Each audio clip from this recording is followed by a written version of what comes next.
এবারে জুলাই সনদ স্বাক্ষরে নতুন শর্ত দিল এনসিপি। দলটির নেতারা বলছেন, অধিকাংশ দাবি পূরণ হওয়ায় জুলাই সনদে সই করবে এনসিপি। তবে তার আগে সব উপদেষ্টাদের নিয়ে শহীদ মিনারে গিয়ে জনগণের সামনে প্রধান উপদেষ্টাকে সনদ স্বাক্ষর করতে হবে।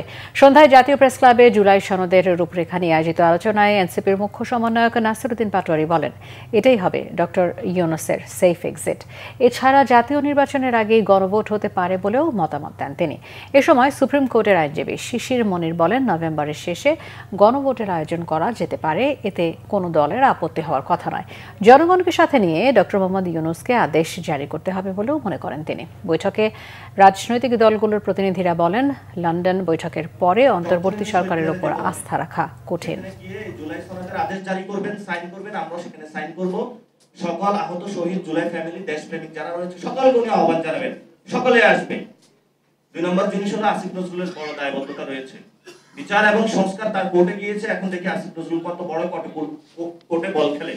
উনি তো প্রধান উপদেষ্টা হতে চেয়েছিলেন, এখন দেখি উনি আসলে বাংলাদেশের মানুষের কতটুকু প্রয়োজনটা উনি পূরণ করে দিতে পারেন।